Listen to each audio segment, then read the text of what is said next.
all the Jedi stuff is based off of religion and such. So Oh yeah.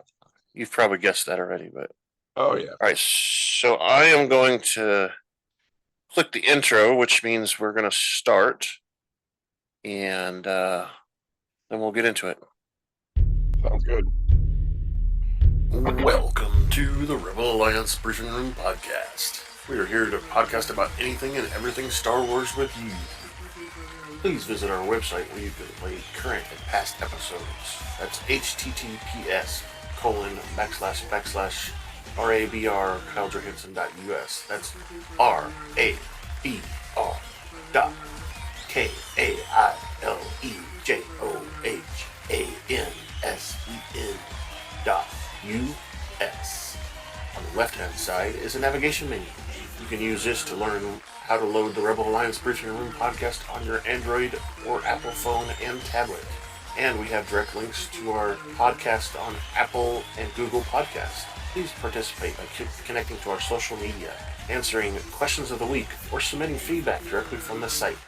Again, all of these are available at the Rebel Alliance Briefing Room website at rabr.kailejohansen.us. And now, it's time to talk Star Wars. I am Kyle John Johansson, and this is Andrew Scott Sutton. Say hello. Hello. Obviously, Andrew Scott Sutton's not here. He technically called in sick, so we've got Rick here again today. And Rick, go ahead and say hello. Hello. He's still struggling with his camera. Maybe we'll have to send him a cheap camera to attach to his computer or something. We have tech issues. Tech. He has to call Dell tech support. Inside joke. The hyperdrive's all not right. working. Exactly. All right. So today we're reviewing Star Wars Bad Batch Season 2, Episode 3, The Solitary Clone. First, we're going to do some news. I got a couple news things that we're going to talk about. And then we're going to basically talk about the cast a little bit and a little bit about what have a little extra about the Tawni Ames, which was the governor that was defending herself on Disick. And then we'll get into the discussion of the episode, and hopefully we'll talk about feedback and such. Hopefully, we'll get somebody to eventually do that. I did want to say that looking at the numbers and such, we are actually getting recent people recently listening to our latest episodes.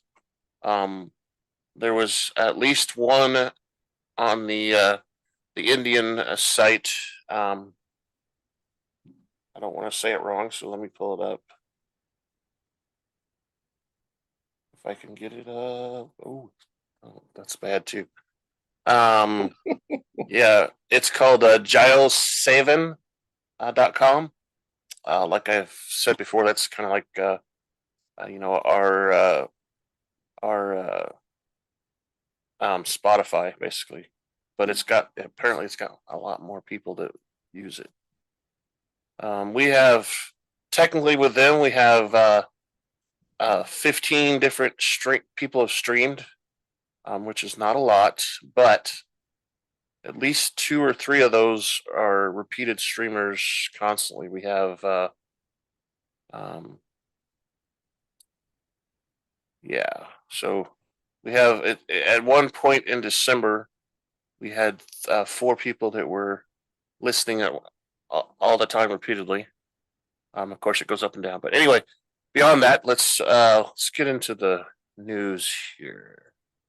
It's time for the news. All right, so again, on the website, I'll have links to the articles and everything that we talk about. But the first thing is we're going to talk about the Mandalorian season 3. We're going to get to see some Praetorian Guards. And there's rumors that because they've revealed these guards, that we may get to see Snoke as well, Supreme Leader Snoke, because the last time we saw them, they were getting slaughtered while guarding Snoke.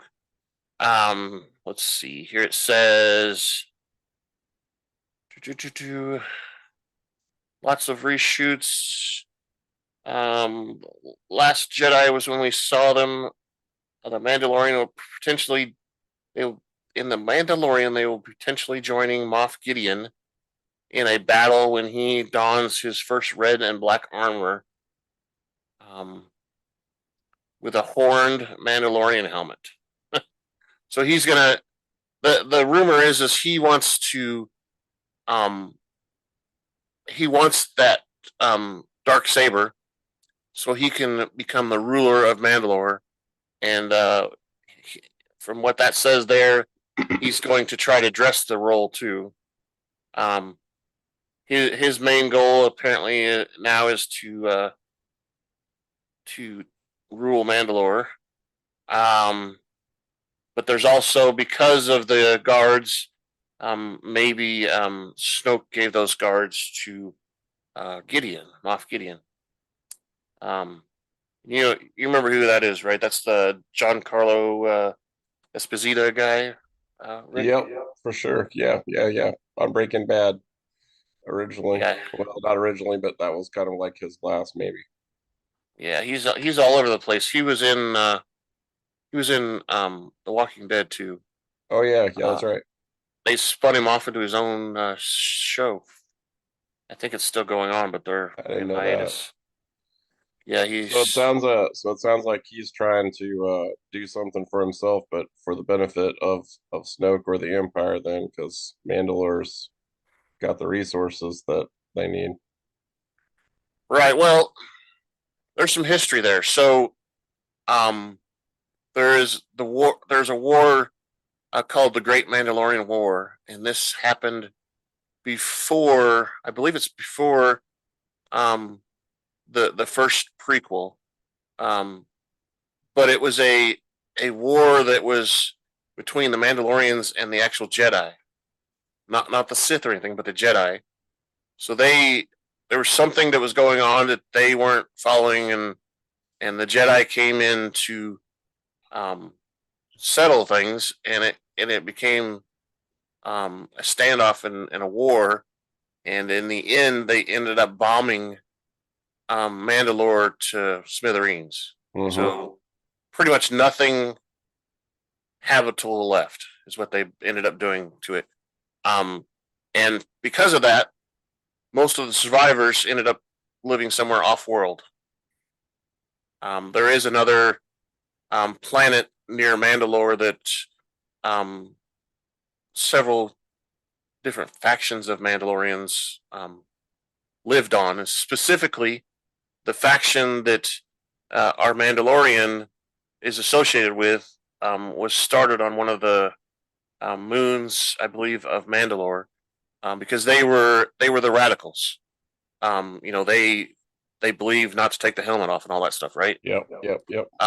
The regular Mandalorian faction that was the mainstream, taking your helmet off was a thing. They did it all the time. Yeah. So well, and we've seen that. We've seen that in the series. Right. Because it's in the movies, Boba Fett never took off his helmet. But we did see Django, in the prequels, take his off all the time because he took the whole suit off, right? Yeah. Anyway, so this was about those Praetorian guards. You mentioned earlier when we were just talking about how this can be brought from Roman times and such, because they had Praetorian guards back then as well.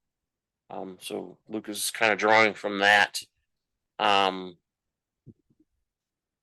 And then they say here at the very end that, of course, the Mandalorian season 3 is supposed to start on March 1st.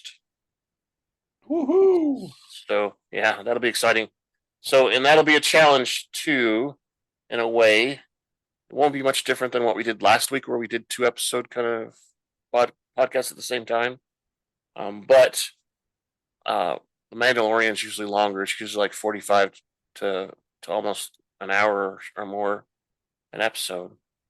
Um, so if you're still podcasting with us, that'll be interesting. 2 separate shows. Yeah, exactly. So the second thing we're going to talk about is I'm going to share my screen if I can find the right thing. I didn't share my screen on the first one.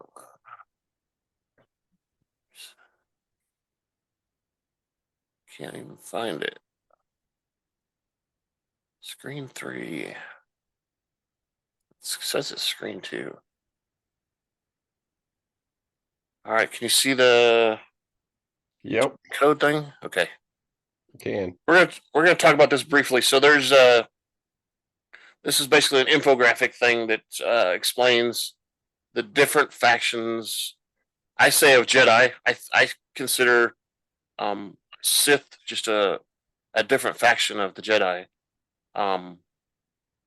So and they have here listed the Sith code, the Jedi code, and the Gray code is in the middle. And we can go over this a little bit, but I wanted to kind of point out that the symbols, the 2 Jedi symbols, the Gray code and the Jedi code symbols, are just a tiny bit different. The Jedi code one almost looks like a swan. It's got like a star in the middle of it at the top, and the Gray code is just a long stock thing with a star kind of in the lower portion of the symbol. And I say that because most of what we're used to is that Gray code Jedi symbol, and that's kind of how the Jedi are supposed to be in general. We see a huge split in them when the Sith have large numbers. So way before the High Republic times, way before our prequels and everything, there was 2 or 3 Sith and Jedi wars that happened. Fighting for power or whatever it is. Sith like power, and supposedly the Jedi are for peace. So let's kind of break these down a little bit. Sith code says peace is a lie. There's only passion. Through passion, I gain strength. Through strength, I gain power. Through power, I gain victory. Through victory, my chains are broken, and the Force shall set me free. Okay? And you'll notice both of these, Jedi code and Sith code, at the end they end with a Force. The Gray code in the middle says there's no dark or light side. There's only the Force. I will do what I must to keep balance. There's no good without evil, but evil must be allowed to flourish. So it's saying there has to be a balance. There is passion, yet peace. There is serenity, yet emotion. There is chaos, yet order. Okay? Saying they both have to exist together. And then the Jedi code is pretty much completely the opposite of the Sith code. There's no emotion, there is peace. There is no ignorance, there is knowledge. There is no passion, there is serenity. There is no chaos, there is harmony. There's no death, there is the Force. So, what do you think about that? Start off with, Rick. I think if you look, probably the majority are going to fall in the Gray code. It's some point or other. It's just like it's like a teeter totter. You're balancing one way or the other, and depending on your personality or whatever, you tend to lean one way or the other way, and that's kind of where it takes you. And if you look at the characters that we've seen, you've seen the Jedi code characters and you've seen the Sith code characters, and it just Depends on which way they tilt from the middle. Yeah, so I would like to say that as an example, I think maybe Yoda is a gray code, but someone like Qui-Gon is maybe a Jedi code.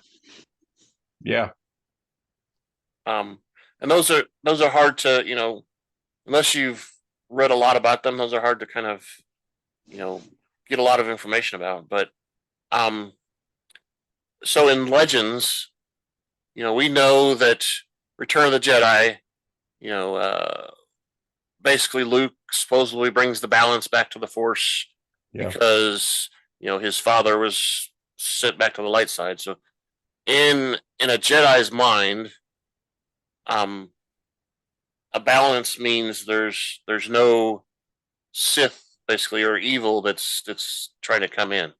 yeah. But you'll find in Legends when see Luke Skywalker starts up a brand new Jedi training facility um, around this time. We saw him in Mandalorian. They were building that little dome structure. Yep, yep. That's supposed to be one of his training places. He wants to rebuild the Jedi basically because obviously they've all been killed off, Decimated. right? Yep. So, and his philosophy is more gray code. He, one of the things that they teach in the movies is you're not allowed to have attachments. So, Anakin obviously becomes very attached to Padme, Yep. and that's not allowed because that's a distraction, right? Yep. Well, Luke doesn't believe that, and as a matter of fact, in there's several books that he is actually married to a woman. I think her name's Jade, maybe. I'd have to look it up, but he's actually married, and she helps him with building these training schools. Okay. Um, and at one point, obviously, they've trained and trained. He's trained over several thousand Jedi at some point. Well, Um, including Kylo Ren. exactly, Kylo Ren is in one of them. Um, and, Well, and you as you see it, Kylo Ren was almost an adult when he was being trained too. yeah. And that's one of the things in the movies is they want to train them when they're younglings, right? Yep.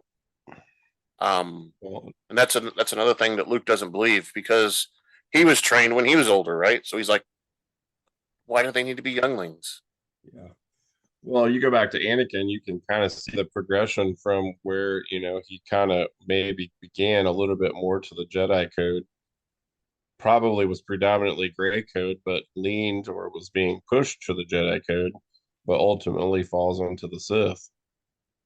Exactly, because he's really looking for power and um, in the beginning it was more he wanted the ability to save Padme, right? Because he had that Yeah, vision. yeah, Um, and then it became power, and he wanted to rule the galaxy with her or whatever. yep. He wanted that power. And he used the Uh, Force to have that power, to get that exactly, freedom to do what he wanted. exactly. I'm going to stop sharing, which means I have to reshare my audio.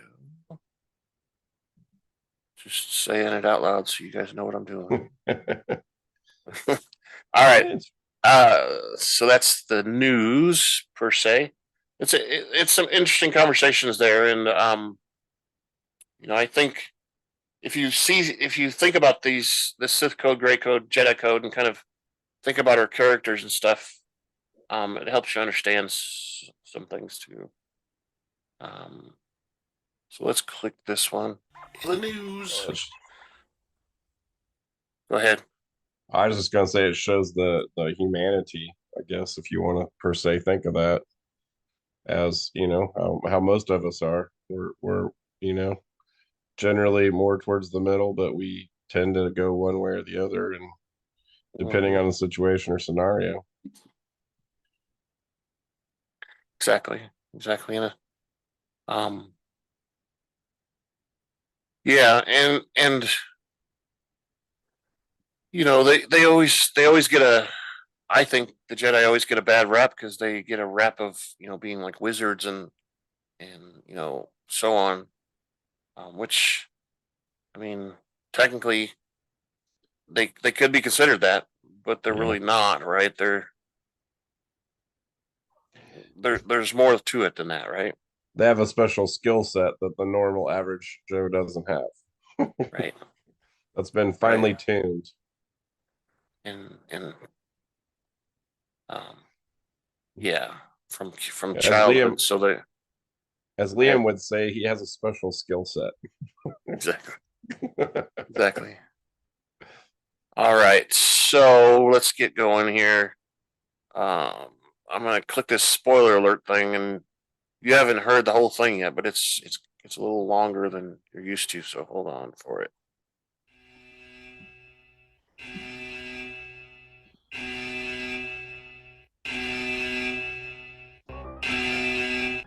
Spoiler alert.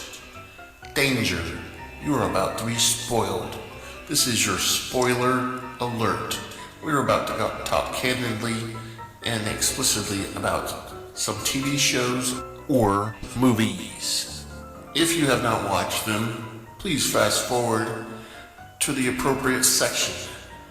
You will not be warned again because you will be spoiled. Spoiled. Yeah, and by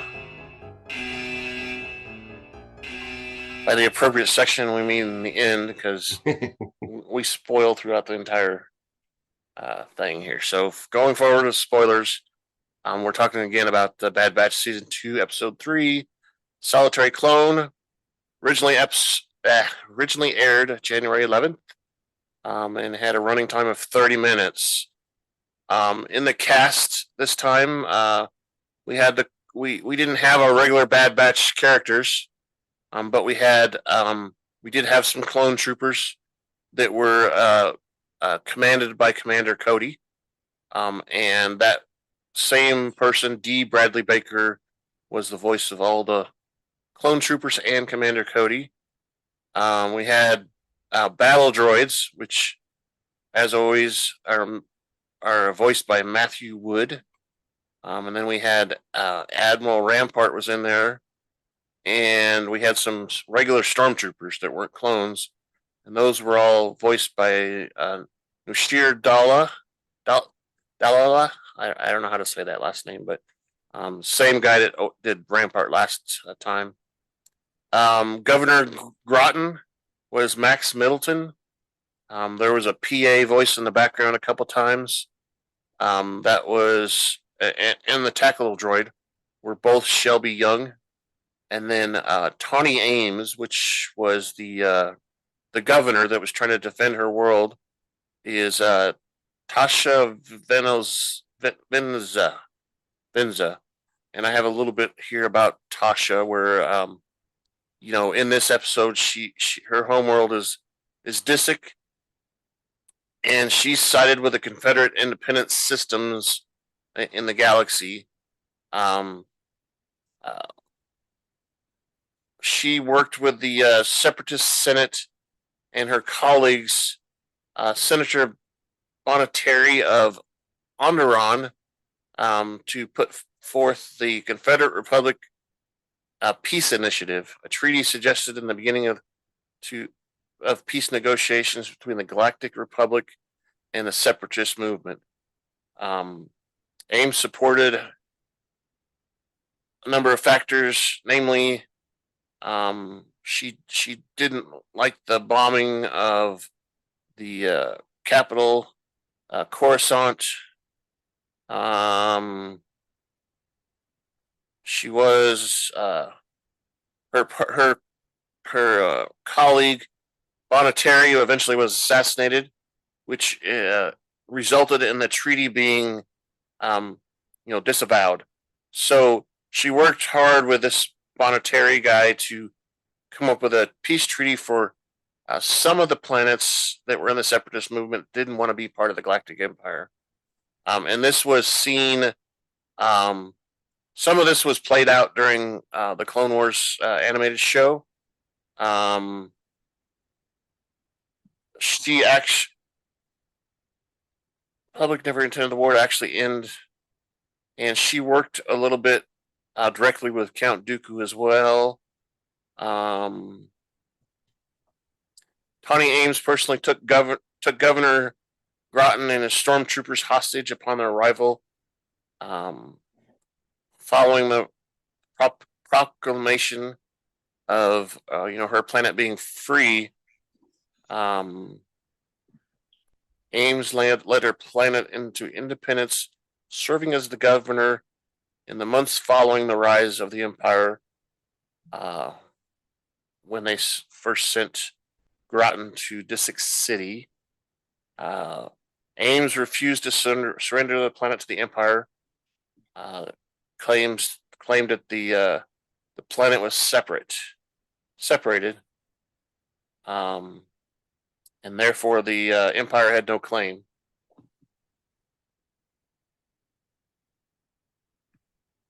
And that's when she ordered, as we saw in the episode, she ordered the guards to take him when he came on planet. So that's kind of a small background. It ties past stuff with the episode here, where she refused Grotton's insistence that he was the governor, because the Empire was taking over. So, with that, we're going to play our commercial that Kevin hasn't heard yet.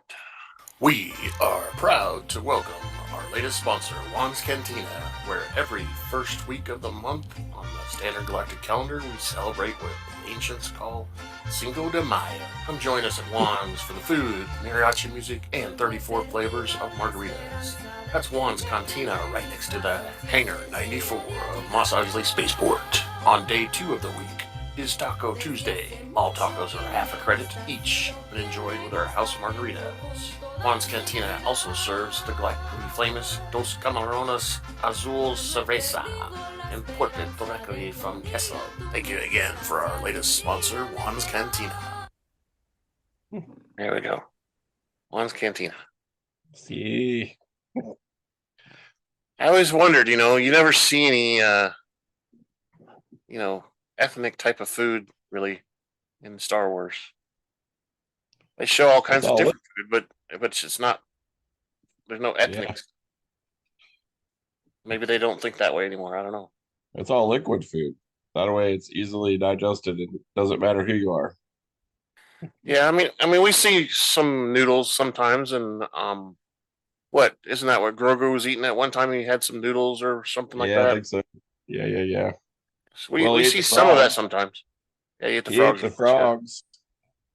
I was trying to think a smoothie. That's what I was trying to think of. Everybody just is going to eat a smoothie in the It's true. and It's all the things cheaper, you and eat. it's probably standard Empire rations, Yeah, so on there's and so probably a on. lot of kale in it. or spinach maybe. I don't know. Yeah, or whatever. I don't. Greens. Get your greens. Yeah, grass, something.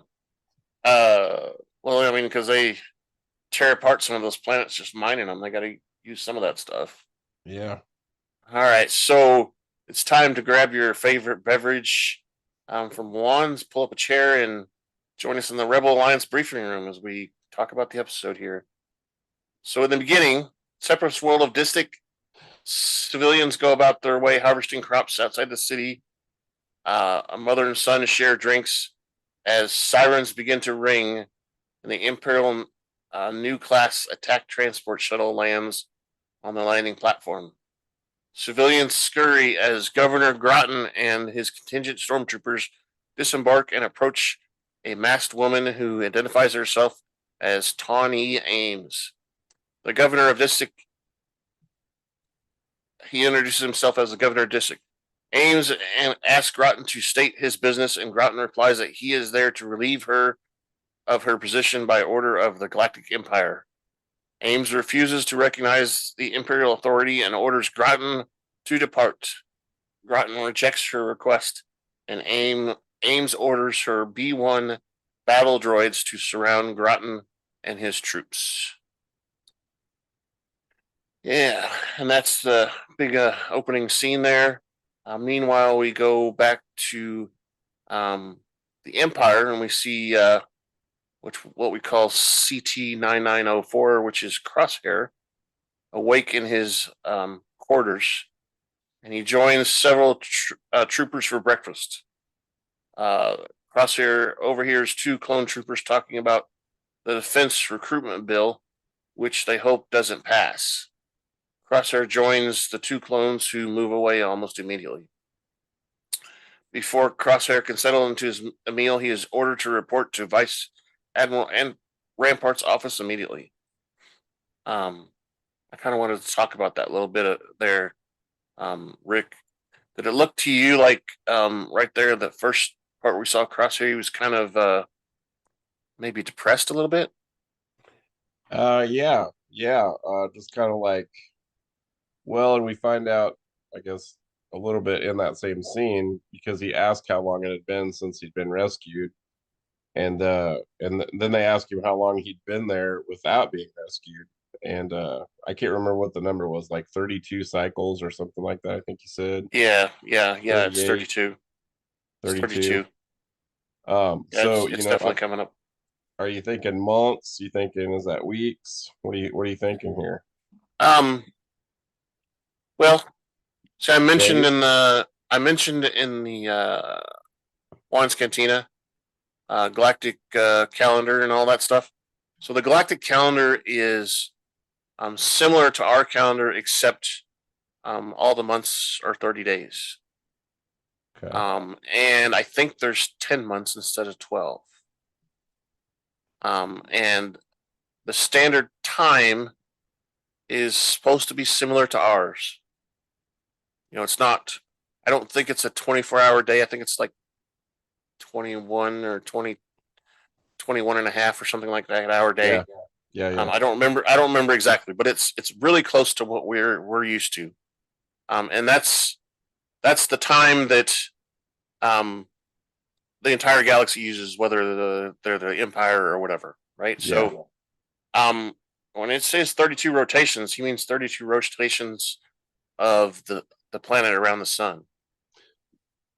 So it depends on the planet, of course. Yeah.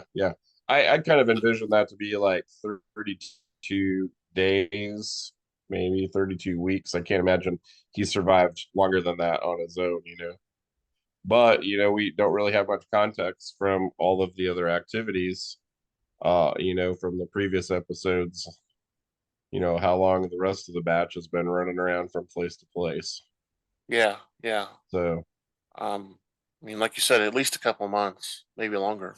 yeah. So, yeah, I got the feeling like he's kind of on his own. He doesn't really, have much motivation to, do Yeah, anything except for just what he's been instructed or ordered to do.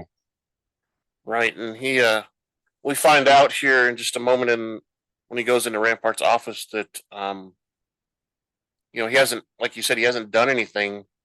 This is his first mission since he's been rescued from the platform. So let's go on to that. So in Rampart's office, he's been informed. Crosshair is informed that he's been cleared for duty, and Rampart recalls that Crosshair was left on Camino for 32 rotations, and asks why he chose to return to duty. Crosshair replies that he is a soldier of the Empire, and due to his loyalty to the Empire, Rampart assigns Crosshair to rescue a newly appointed governor of Desix, which is Grotton,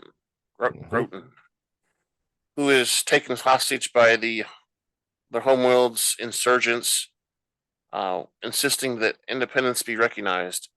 Rampart explains that Crosshair will be sent as a part of a fake diplomatic mission to secure the city and the Empire's governor, Grotton. Crosshair learns that he will be serving under a new commander and receives orders to report to the battle memorial at 0900 hours. And before we get into that, I'm sure you noticed when he's standing in front of the battle memorial. Looks kind of like that memorial we have in Washington for all the different wars, the big black wall. With a Vietnam Memorial Wall. Yeah, yeah, yeah. Yeah. I got the same vibe, the same feeling. Except this one's obviously taller and bigger, kind of letting us know the extent of. Supposedly, that's a memorial wall for the clones that have been killed. So it gives Yeah. us an idea of how many clones have been killed. Um, and I've been all over the Twitter and internet trying to find somebody that's translated that. And every time they try to translate it, it's basically gibberish. So they just put a bunch of letters up there to fill the space. Yeah. Didn't really try to spell anything out specifically. So I wanted to mention that it doesn't really say anything, but it could say names and stuff like that. And I was actually surprised that they didn't maybe put one or two names in there and the rest of it gibberish. But the one guy I know very detailed, and he looked at the entire thing, and it was all just random letters and characters and stuff. So Nothing that made sense. Nothing that made sense. He actually had a post of all the characters that after he translated it. And like I said, it was just sometimes there was 5 or 6 letters all together, and just it was just random jumble. Yeah, yeah.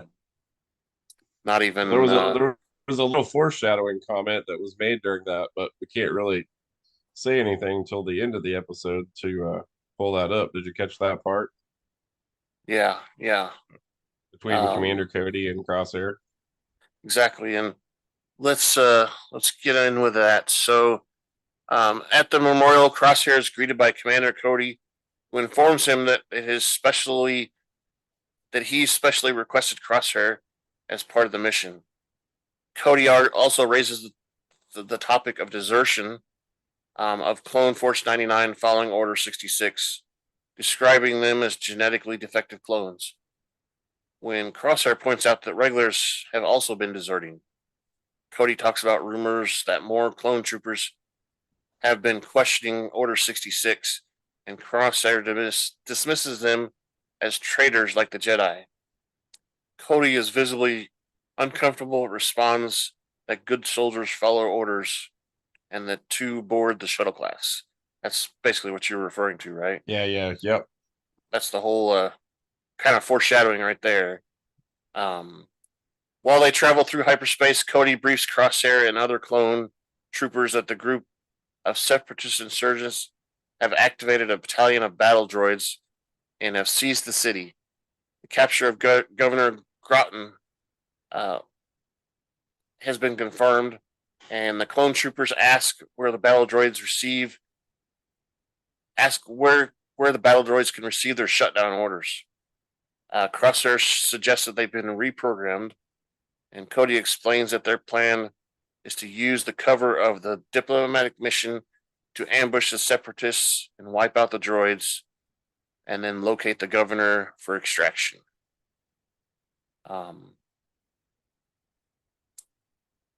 Good plan. Good plan. Yeah, good plan. It makes sense in general, but so they asked for permission to enter airspace.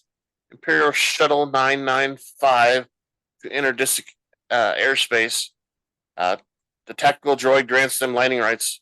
Meanwhile, the governor is protesting. He's tied up, and what's her name?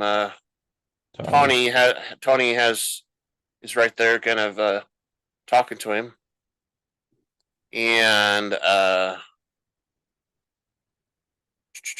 lost my spot. Governor Ames promises to free him once the Empire accepts her terms. When Grotton protests that the Empire will not accept demands, Ames reveals she is aware that the diplomatic mission is a sham before removing her mask. And I think she removed her mask because we were supposed to recognize her, and she looked familiar to me, but I didn't really recognize her at all. Ames says that Count Dooku was right, that the Galactic Republic would collapse and be replaced by the Galactic Empire. Grotton responds that her side lost the Clone Wars and she will lose the war as well. The tactical droids spot the Imperial shuttle with a pair of macular binoculars and inform Governor Ames on the rationale that the Imperials have chosen not to negotiate. Ames orders her battle droids to assemble armored assault tanks, the AATs, and rocket launchers, which hit the approaching shuttle. The Imperial shuttle crashes and lands in Sector 5, which lies on the outskirts of the city. Ames orders the droids to send out scouts to search the wreckage for survivors. And that's when we get to the wreckage, and the squad of battle droids approaches the shuttle and discovers several dead bodies. The lead battle droid informs Ames that they found no survivors. Before the droids can return to the city, they are stopped by Crosshair and Cody. Crosshair remarks that shooting the patrol buys them some time, especially after the patrol told them they didn't find any survivors. Mm-hmm. Yep. Cody decides that surviving squad members should continue on foot. While Cody is concerned about the injured squad members, Crosshair reassures him that he has survived worst odds. Crosshair decides to take out a Separatist tank. He tells Cody that he will draw their fire while the other clones move into position. He convinces Cody to trust him. While Crosshair fires upon the tank, Cody and his troops crawl through the field of corn-like crops. Crosshair uses his rifle to fire a blaster bolt into the main cannon of the AAT, causing an explosion that causes the tank to fall and onto the bridge. That just goes to show you how good a shot he actually is, because he shot right through the barrel so it would go inside the tank, which technically is probably not possible, but there's got to be something there that would block it before it would get to the inside. But nope. Projectile to projectile. Yeah. We're talking future projectile. Now, in modern times, that would just mold or meld those two lead cartridges together, but there would be a small explosion. Yeah. So the little historical context on that is Carlos Hancock, the white feather sniper in Vietnam. Little history there. I'm your historian here. There you go. Yeah, it's a good thing, and we've seen it in other movies too. Which of course. Robin Hood. Robin Hood, wasn't it?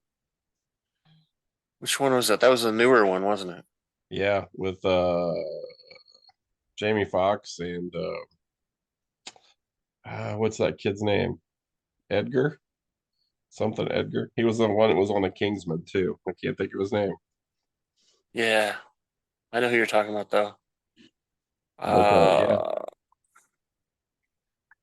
Sorry, sidetrack. No, you're fine. You're fine. I like the conversation because I don't want to be just sitting here, basically reading my notes on what the episode is too. I want to discuss it too. So, well, he waited for that tank to get into that position too, though. Like, he did.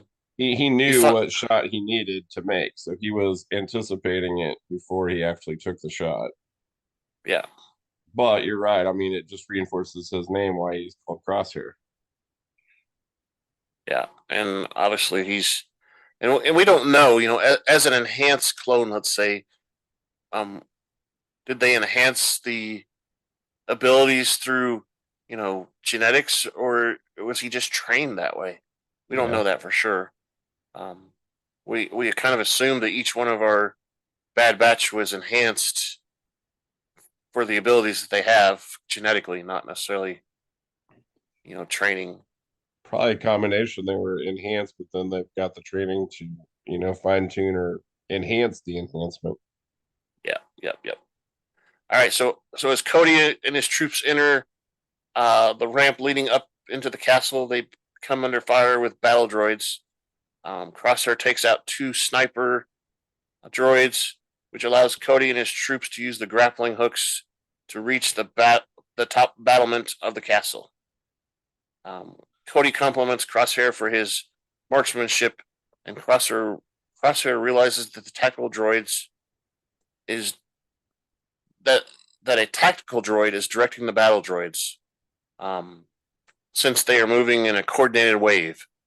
Cody proposes dividing their forces, and orders Weiler and Nova to accompany him and Crosshair to the north axis, and the rest of the team is to enter through the south. The tactical droid reports their movements to Governor Ames, who tells the droid to proceed with Protocol 4 while she secures Grotton. And then Cody and Crosshair find Governor Grotton and his captor have fled with him down a turbo lift. The two clones are soon cornered by droidicas, which are those rolling droids. Yep. And I don't know. Every time I see those things, they seem more powerful. And we They've saw, got so advancements. we saw them in the Mandalorian, and those things, the ones there were supersized. Yeah. Those are the biggest ones I've ever seen there. These were more, they were big, but they weren't as big as the ones on the Mandalorian, I don't think. No. And we saw those in the movies too, these droidicas. And I thought they were smaller. Especially in the Clone Wars animated, it looked like they were just like regular person sized. It's just their main defense is that shield that's almost impossible to get through. And we saw in some of the battle here that they used some pretty good tactics to get into that shield. What was it? One of them, the guy killed the droid next to him. The droid fell into the shield and then weakened it. Yeah. And he had thrown a bomb at the droid. So once he got into the shield, the droid exploded and killed the droidica, kind of thing. Did you catch that? Yeah. And then there was another way to. He exploded.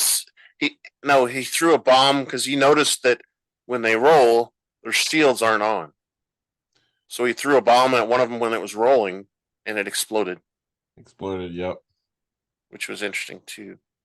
It's okay. like the grenades maybe are like some kind of EMP or something to mess up the electrical thing, and then that's what can drop the shield from to be damaged.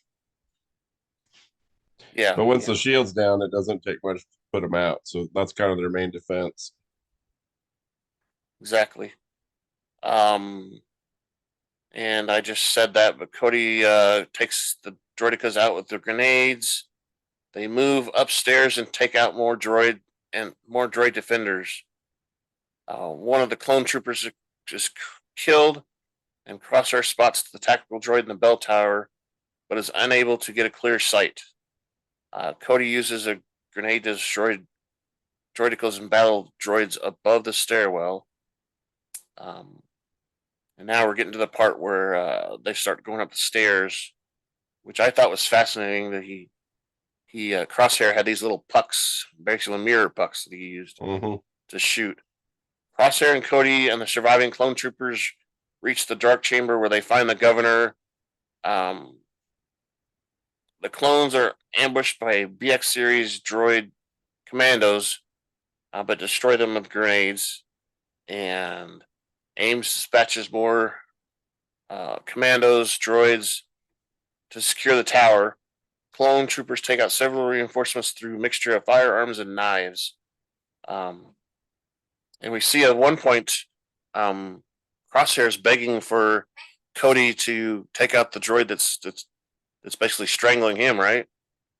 Yeah. Like he was focused on the droids that were on the staircase, but one of them was up above and jumped and knocked him down the stairwell. Right. So Cody takes out several more and provides a clear line of sight to fire the puck projectile, which once he gets to the top of the steps, he throws it up in the air. After ricocheting, the projectile hits the tactical droid, taking it out. Everywhere else, all the other clone troopers are eliminated because the tactical droid is not communicating anymore. And and then we see clone troopers are eliminating active droids with flamethrowers and such after that. Cody and Crosshairs soon corner Governor Ames, who has taken Grotton hostage and pleads for the clones to do something different.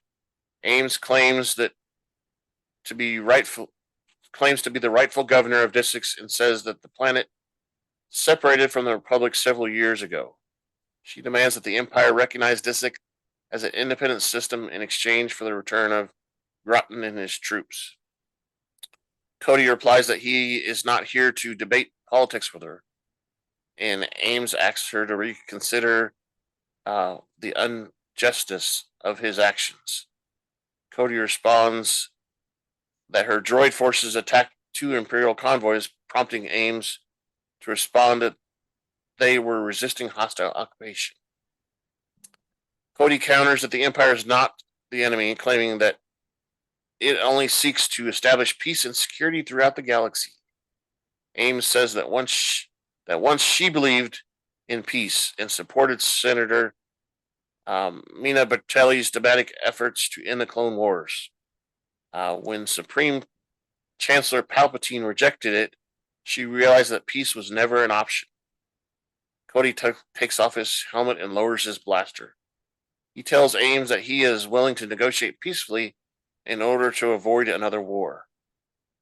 Cody believes they can resolve this without more bloodshed. He convinces Ames to release Grotton in order to protect her people. Once he is free, Grotton orders the clones to execute Ames, and Cody responds that he promised a peaceful solution. Grotton countermands Cody's order and orders him to execute Ames. Cody refuses, but Crosshair complies with Grotton's order. Cody looks at the masked Crosshair with shock. Grotton orders the clone troopers to display Ames's body in the square as a warning to the inhabitants of Dissix. Cody is visibly upset. So yeah, this is the point where Crosshair basically follows orders and does what he's told, right? Yeah, he does, and then he kind of hesitates a little bit, I guess, when Cody looks at him, but he does follow Grotto down the stairs, and Cody's kind of left there to, I guess, process the events, like, what just transpired, and how, like, what she just said unfolded in front of his face. And he's probably surprised as well because technically Crosshair did not follow Cody's order. He followed the Governor Grotton's order. Grotto's, yeah. Which technically Grotto is probably a higher rank because Grotto is, over them in command, right? He's their forces that he's commanding. But I could see where Cody would be also like, wait a minute. I basically said this is what we're going to do, and you did something different. Yeah, you didn't follow my command. You followed a separate command. Which I mean, if we think about Crosshair and how he thinks, that's kind of the way it is. All right, so later the Stormtroopers and Clone Troopers conducted door-to-door searches of Dissix. Civilians carry boxes while Grotton's surviving squad members climb a shuttle. A second shuttle arrives carrying Stormtroopers. Cody boards a shuttle with Crosshair, but does not speak with them during the journey back to Coruscant. And this is also where he didn't go directly into the shuttle right away. He kind of paused there, like thinking, do I really want to go with these guys? Just well, I think he thinks that, but I also think he recognizes that everything that he has been told is unraveling or holding right in front of his face, because the new shuttles arriving basically means that the Empire is taking over that planet. That he just basically did what they wanted, even though they're being told everything's going to be done peacefully. He's seeing something vastly different. My question is, so what were they taking off in the boxes? What was being loaded up to be taken off planet? You know, I don't know. is resources? Is it Payment, documents? payment. I don't know. It could be anything. It could be weapons, anything. Yeah, yeah. It was just kind of a interesting thing. Like they're loading stuff to take off planet. You know, um, Yeah, but you see the big ship, uh, the star is it Star Cruisers? Is that what they're called? yep. Kind of you always see those. You know, even in the Star movies, they're destroyers. Star Destroyer. Thank you. Always, in the horizon, in the atmosphere. So you just saw a symbol of okay, another planet enveloped within the empire. Exactly. Conquest. Conquest happened. Yeah. So we get the last scene then. Back at the memorial, Cody asks Crosshair if they are making the galaxy a better place. Crosshair responds that they are just following orders. Cody responds that the clone troopers have the ability to make their own decisions and choices, unlike droids. He warns Crosshair that they will have to live with their own decisions and choices before walking away. Uh, when Crosshair next reports for duty, Admiral Rampart commends him for his success in the operation at Disick. Uh, Crosshair also learns that Cody has deserted and his new commander is CC 1226. And I looked up that number, and there's no past commander associated with that number. Rampart questions the loyalty of clone troopers due to their increasing rate of desertion, but Crosshair expresses disinterest. Because he's a trooper to the end, I guess. I don't know. So what'd you think of that last scene where we find out Cody's deserted and Crosshair's still chugging along? Well, I think you see a little bit of conflict with Crosshair. I think, Does he's reflecting on, did he make the right decision with the rest of, mm-hmm. 99 and staying by himself, and now with the interaction with Cody, because obviously there was some history with him and Cody, and now Cody is gone. Does he, start questioning, is he doing the right thing? And even Admiral Rampart even makes the comment about, it seems all these clones disappear around you. Exactly. Like, He drives him away or something. yeah, like he's driving him away or something, along those lines. Exactly. So. Yeah, I mean, if we remember, you see it more in the Clone Wars animated show, but in the Attack of the Clones movie, we see it too. Commander Cody is assigned to Obi-Wan Kenobi. He's the one that Kenobi is directing all the time. And you can tell because Cody's got yellow and stuff on his helmet and his outfit. Yeah, so actually reminds, yeah, and so in Obi-Wan, he was actually in the Obi-Wan series, correct? Or am I mistaken? Was Commander Cody was in that Obi-Wan, correct? In one of the earlier episodes? No. There was a clone trooper in an alleyway, but I thought that was or was that Rex? Yeah, I think that was Rex. There was a flashback. You're right, and I think that was Rex. Maybe it was Rex. I'm trying to remember. See, Rex was assigned to Anakin, and Cody was assigned to Obi-Wan. And we saw in the what is it, the Tales of the Jedi? I don't know if you watched those yet, but Anakin uses Rex's squad to help train Ahsoka in battle for battle, kind of stuff. Okay. And she learns how to survive an attack of clones, basically. Okay. Obviously, during her whole entire, let's say practice session, she never actually is able to escape them. But I think they used that knowledge in that episode as to how she escaped Order 66. We see reference to that in the Clone Wars thing, and we see it in the Rebels show too. Yeah. I think we see most of that in Rebels, which you said you haven't seen the Rebels animated show, I have right? not. No, I have not. Whenever you get a chance, man, if you get a long break sometime, that's the show to watch, because if you like the way Bad Batch is going, the last two seasons, Rebels is very much as good.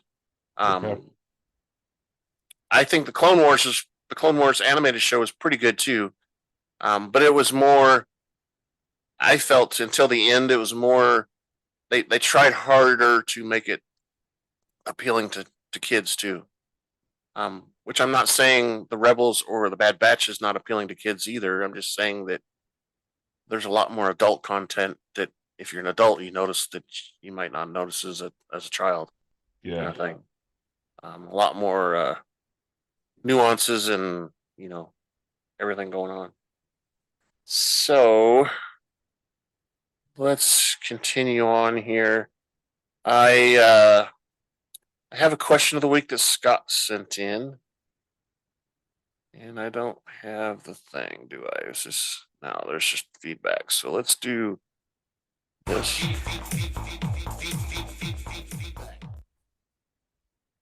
Feedback. So yes, we have multiple ways to get feedback to us. Easiest way is to go to our website. On the left-hand side, there's a link that says feedback. Very obvious. It's a form you fill out. You just fill it out, and that sends us a message saying that you sent some feedback in. We don't collect any information off of there, so you don't have to worry about that. The second way is we have questions of the week. And you can answer the question, and then there's a comment section below where you can maybe explain your answer, or say something about the entire question if you want to.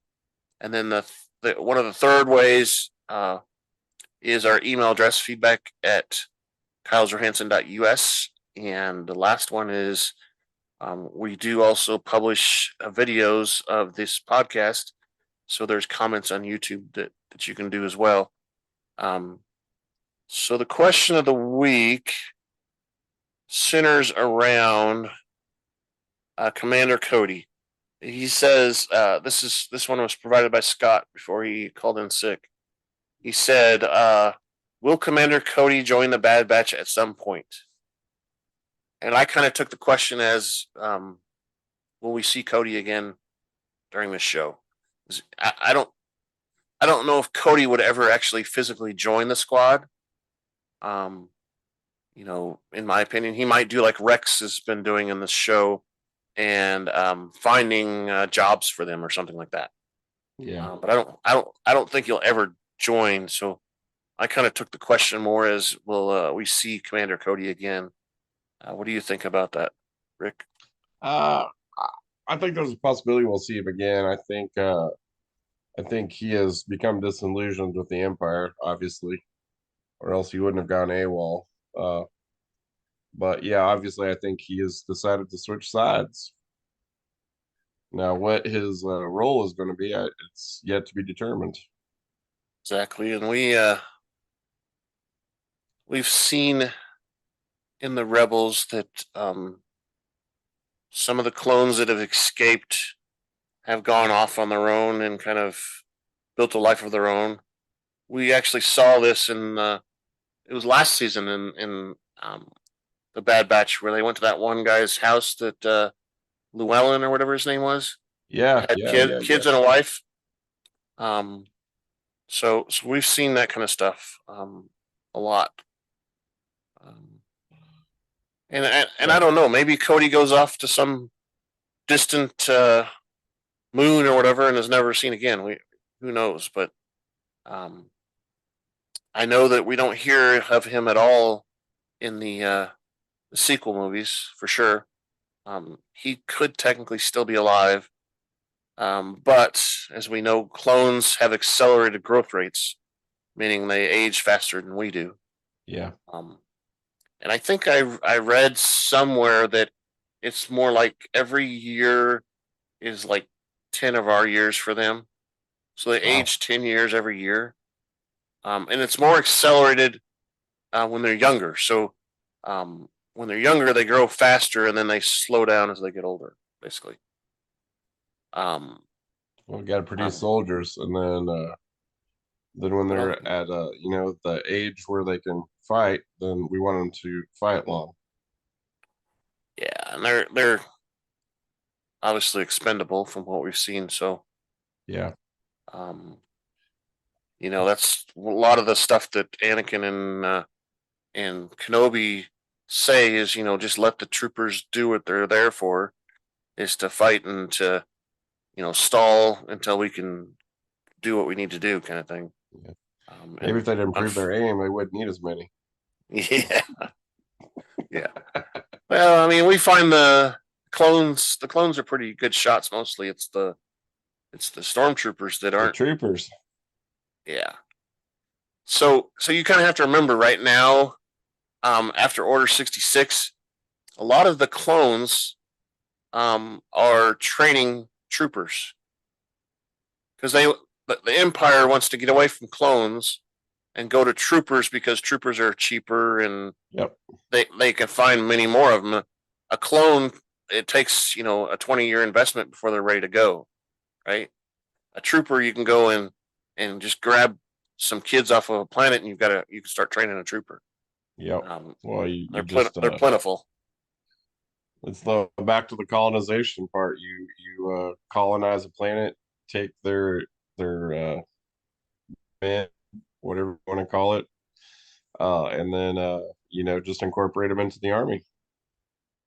Yeah, and I find that interesting too because not to get too deep into it, but um, in the movies they focused on the idea that they're taking the children, the boys mostly, right? Yeah, yeah, But we've also seen in the movies, especially in the prequel, or not the prequel, the sequels, that there's women troopers as well. yes. Because that planet they go to where they got to go into the Death Star and they got to get on that boat or whatever, that Hmm. one girl's an ex trooper. And we've seen it other places too, where there's women that are ex troopers. So, as a matter of fact, Well, that whole clan of people there was quite a few women in it that were ex yeah. troopers. Well, and let's see, man, I've lost track of it, but the really shiny is a woman. Yes, Phasma, Uh, yeah, there you go. Thank you. Phasma. Phasma. Yeah. So so I find obviously, her yeah, yeah, find her funny. they're not, gender specific. I think, maybe initially they were, but they're gonna just take in whoever they can to replenish ranks. Exactly. All right. Anything else that comes out of the episode that you want to discuss or anything? Not that I could really think of. I think as Crosshair is walking away, there's a lot of conflict, and I think that scene's kind of designed to do that because it's really dark and he's Yeah. got his full helmet and armor and stuff on, and he kind of leaves Rampart's office kind of with that air of despair or disillusionment or conflict, I guess might be a better word of all that. So it's going to be interesting to see what happens with him. Does he try to get back with the rest of the 99 batch, or does he you know does his loyalties truly lie with the Empire? Yeah. They kind of hint in the trailers before the season started that he's back with him at some point, but I don't think that's true. I think they're misleading us there. I think maybe he does, at the end of the season, possibly. Yeah. But I mean, he's got that conflict in his head, like you said, where he's like, I'm a trooper, I'm supposed to follow orders. And these guys, as far as I'm concerned, aren't following any orders at all. They're disregarding all the orders. Yeah. But I miss my buddies. Yeah. You know, I feel like an outcast where I'm at now because I'm not like any of these other people. And he's being treated as such. I mean, the fact that Exactly. those two troopers get up and walk away when he sets down, Exactly. and so I think there's going to be some kind of event that will happen that will trigger, him to. I mean, he's going to have to decide. He's on that teeter totter, kind of like what we said with the Jedi and the Sith code. You know, he's teeter tottering one way or the other. Something's going to cause him to, either to stay where he's at or jump sides. So there's definitely going to be interaction with him and the rest of the crew. I agree. All right, so our next episode is the 18th, obviously a Wednesday. It's called Faster. So we'll see what happens then. I think possibly this episode is going to be a Crosshair episode too. Maybe not him by himself like that. We may see that they're in another situation where Crosshair's on one side and they're on the other side of something that's happening, a conflict or something. I don't know that for sure, but that's just a guess. They do try to hide some stuff, but you can tell some stuff from these titles.